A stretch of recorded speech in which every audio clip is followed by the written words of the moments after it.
This happened a few winters ago. I had finalized my divorce about 6 months earlier. And to put it lightly, I needed a reset. Christina, my girlfriend at the time, suggested we take a trip somewhere quiet, something different from the chaos I'd been dealing with. After a bit of searching, we found a rental on a lake in upstate New York. The pictures looked perfect. A modern but cozy house nestled right on the lake, surrounded by woods, with only a handful of other properties scattered along the shoreline. Most of them were empty. It wasn't exactly peak season for lakefront living. I welcomed that. I really just wanted to be as far from civilization as possible. The host wasn't going to be there, but he gave us some detailed instructions on where to find the keys, how to use the heating system, and all the standard Airbnb stuff. We arrived in the morning, and as soon as we pulled into the driveway, something felt off. It wasn't anything obvious, just a gut feeling. The kind you get when you walk into a room and feel like you just missed an important conversation. But I shook it off. I was just on edge from everything going on in my life. That's what I told myself, at least. When we got to the front steps, we noticed a small package sitting there, waiting for us. There was no return address, just a little handwritten note attached to the top. Enjoy your stay. Make sure to stay warm. That part was kind of cute, in a rustic small-town kind of way. But there was something else in the package. A tiny box of matches. We figured it was some kind of welcome gift. A weird one, sure, but harmless enough. Christina laughed and made a joke about how upstate people had always been a little odd, and that was that. The first 2 days were exactly what we needed. Long hikes through the snow, hot drinks by the fireplace, total peace and quiet. The snow had been falling steadily since we arrived, covering the landscape in a thick, untouched blanket of white. The house itself was beautiful. The master bedroom, where we slept, was on the second floor, with massive windows that overlooked the lake. The roof must have been thin, because we could hear the patter of snowflakes from inside, which was oddly soothing. There was even a skylight, so we could fall asleep to the sight of the night sky and the slow drift of snowfall. Then came the third night.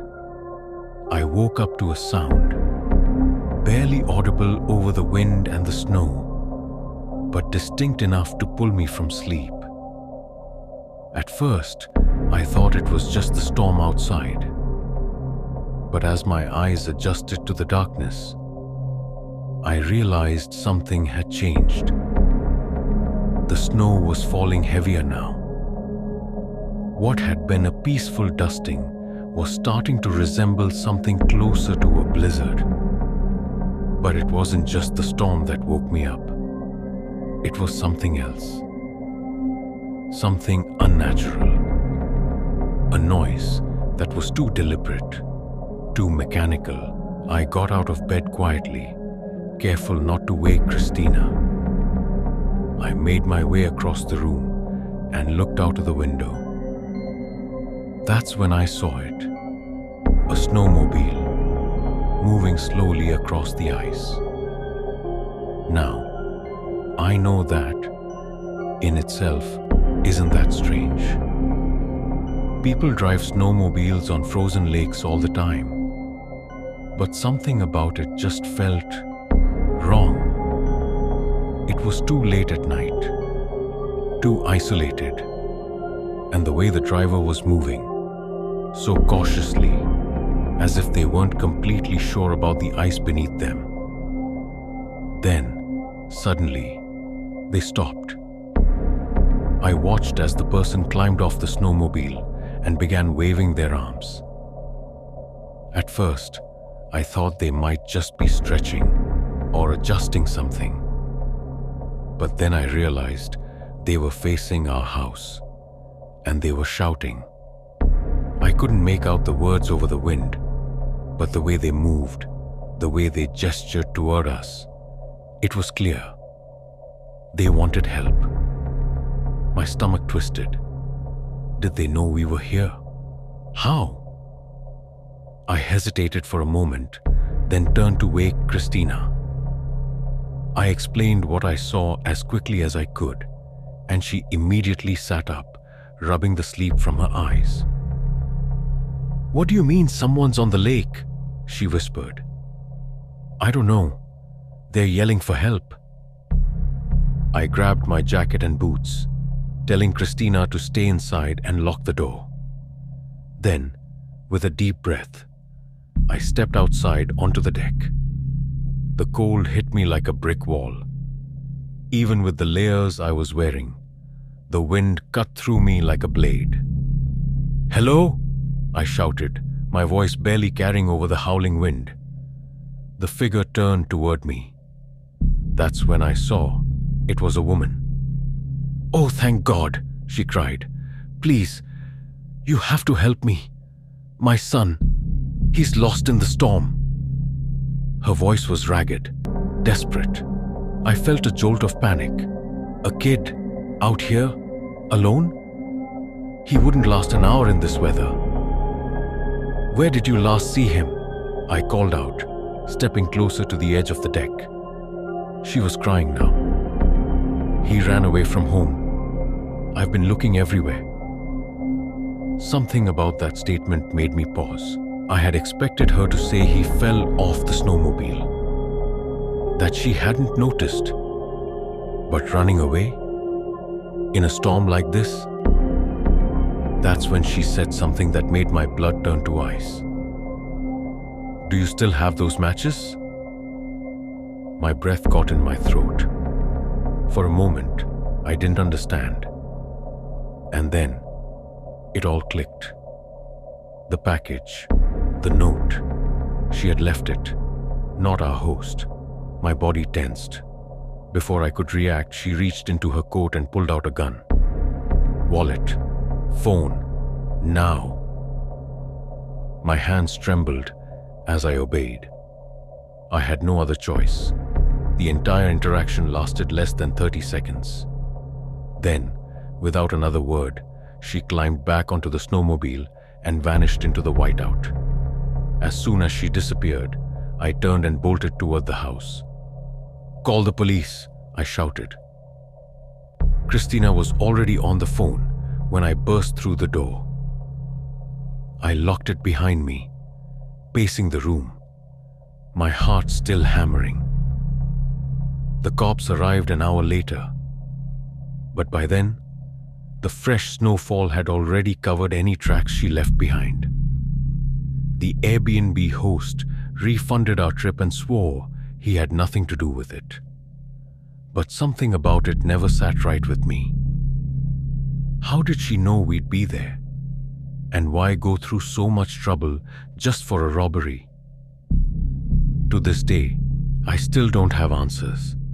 But one thing is certain. I'll never set foot near that lake again.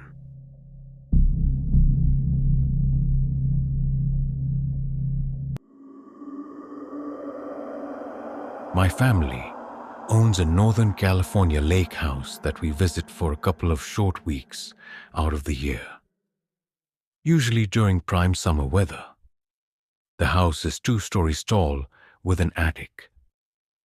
When my younger sister and I were little, we used to climb into the attic, pretending we were camping with sleeping bags. We even brought our puppy up there, giggling as we watched people down at the lake through the small attic window. Those were the golden days. But of course, childhood doesn't last forever. By the time we hit our early teenage years, we'd outgrown the attic. It became too cramped, and our sleeping bag antics came to an end. Looking back, it was a little sad, like the closing of a chapter. I bet my sister would agree. As we got older, the house became more of a storage space. When our grandparents passed away, my parents inherited much of their furniture. While we had room for the bigger pieces, the attic became a repository for smaller hand-me-downs, furniture, trunks, keepsakes my parents couldn't bear to part with. It was bittersweet, stacking their belongings in the attic like that. But in some strange way, it felt like pieces of them still lingered, watching over us. Over time, it became harder for us to make it out to the lake house. College, work, and life got in the way. At best, we could steal away for a single week as a family, but that was rare. My parents, reluctant to rent it out to just anyone, worried about their antiques being stolen or damaged. So, for most of the year, the lake house sat empty, tended to only by landscapers who kept the property from falling into disrepair. A few years back, that changed. My parents met a local elderly veteran who worked as an antique craft restorationist. He was a small, disfigured man with white hair and a greasy, gruff beard. His voice was just as off-putting, raspy and growling, like gravel scraping metal. There was something unsettling about him, something I couldn't quite place.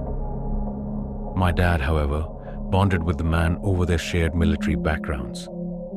Guys like him deserve a break, my dad told us. He put his life on the line for this country.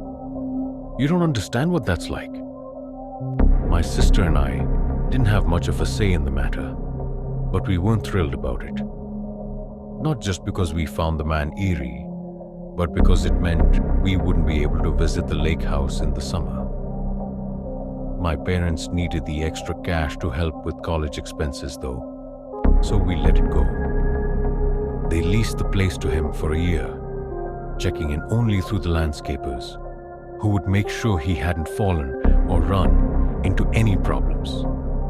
It was a hands-off arrangement, convenient for my parents, and we assumed just fine for him.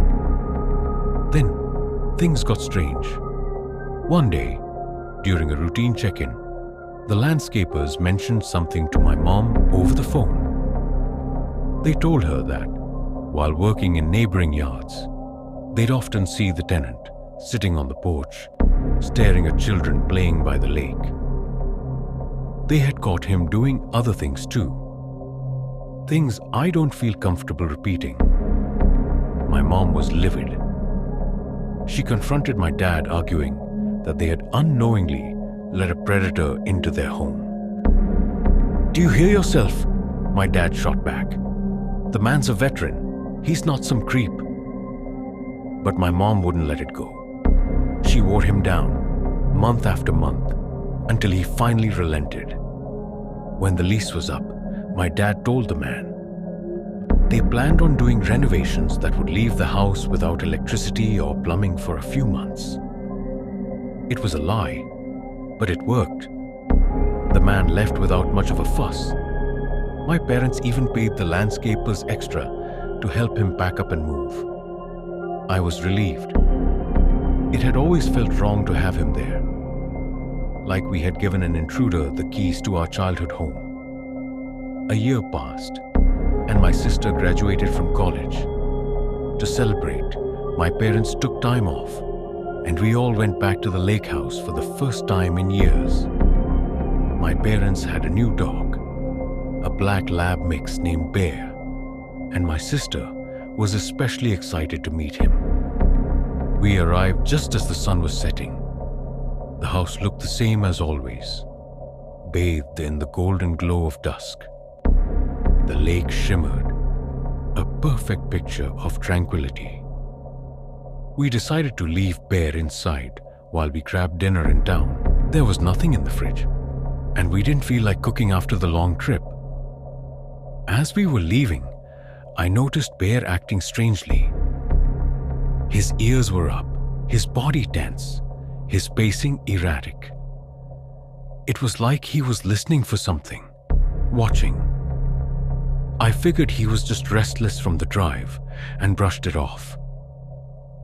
We weren't gone long, an hour at most, but when we stepped back inside, something felt off.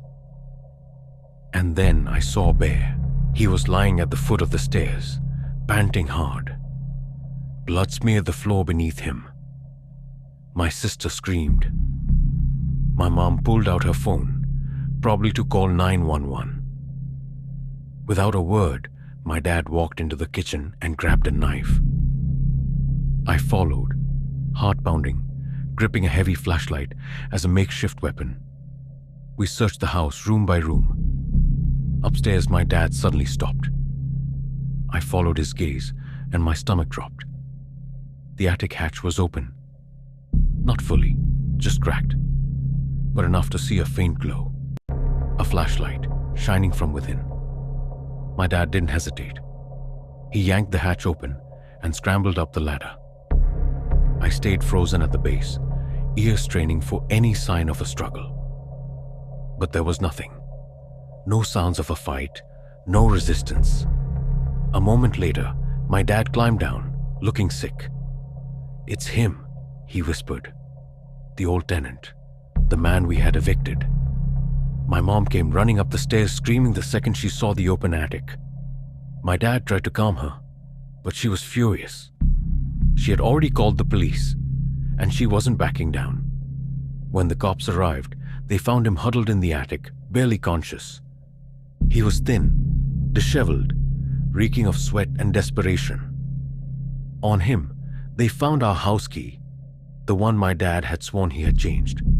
My mom was livid. My dad was torn. Despite everything, he refused to press charges. My sister and I couldn't understand it. The man had stabbed our dog. He had been living in our house, watching us from above. And yet, my dad pitied him. It was one of the biggest fights my parents ever had. That was a year ago. We haven't been back to the lake house since. I hate to admit it, but the magic of that place is gone. The childhood memories, the summers of laughter and warmth, they feel tainted now.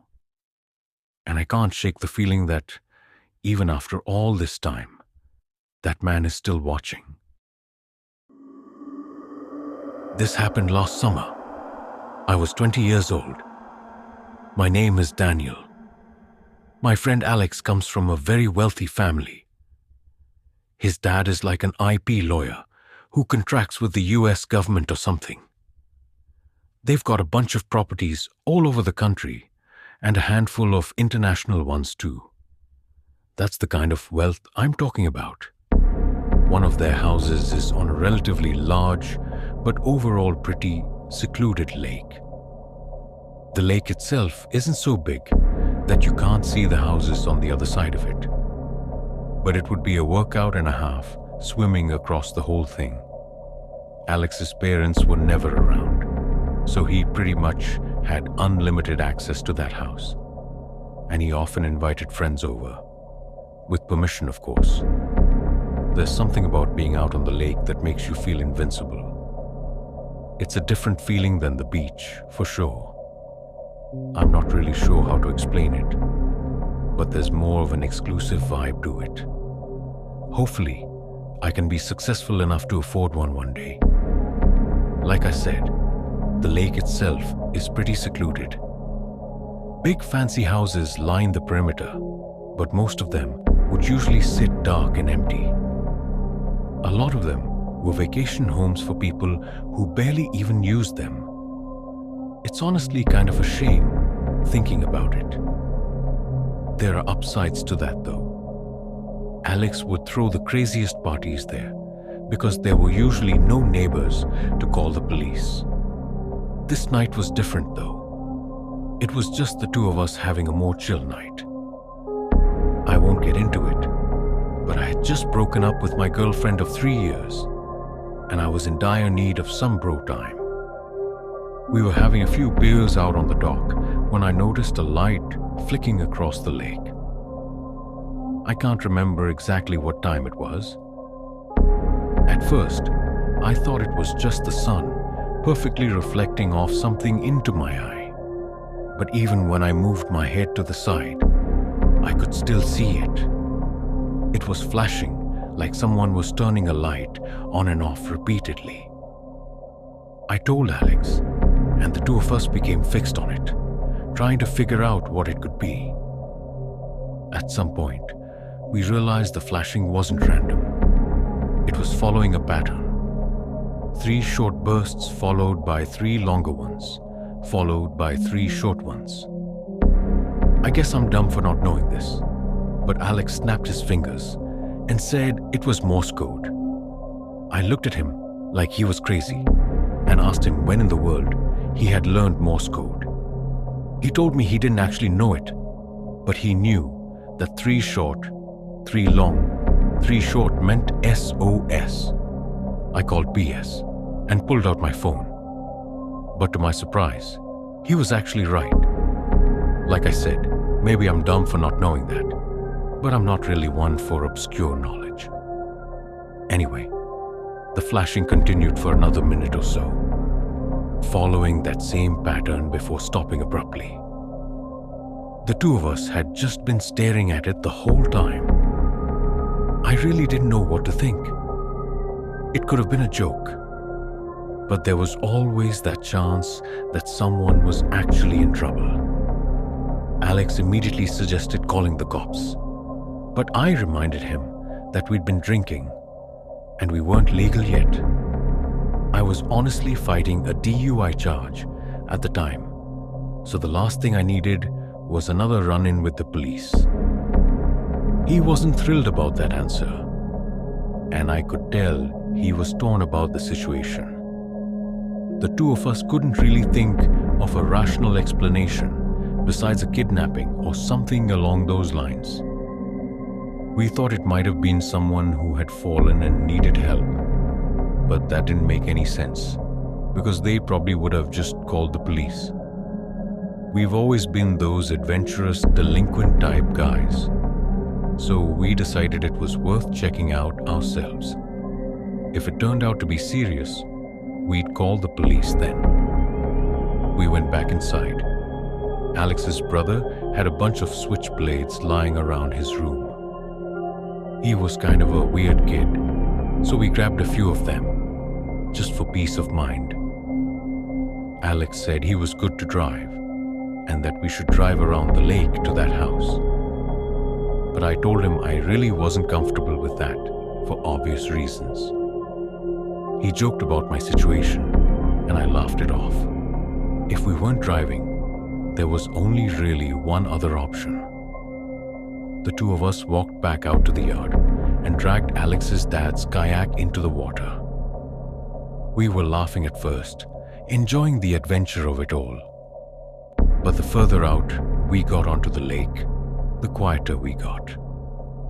I think both of us realized how dumb of an idea it was, but neither of us wanted to be the one to spoil the fun. The sun had almost fully set at that point, and it was getting harder to see. It wasn't pitch black or anything. We had light from some of the lake houses to guide us, but it was still a bit unsettling. As we got closer, the house came into view. It was big like the others, but it was obviously not maintained very well. For starters, the dock was half collapsed. Literally, half of it was just sunken into the water. The flashing had also stopped, which was kind of a bad sign too. We had planned on just tying the kayak to the dock, but we obviously couldn't do that anymore, given how unstable it looked.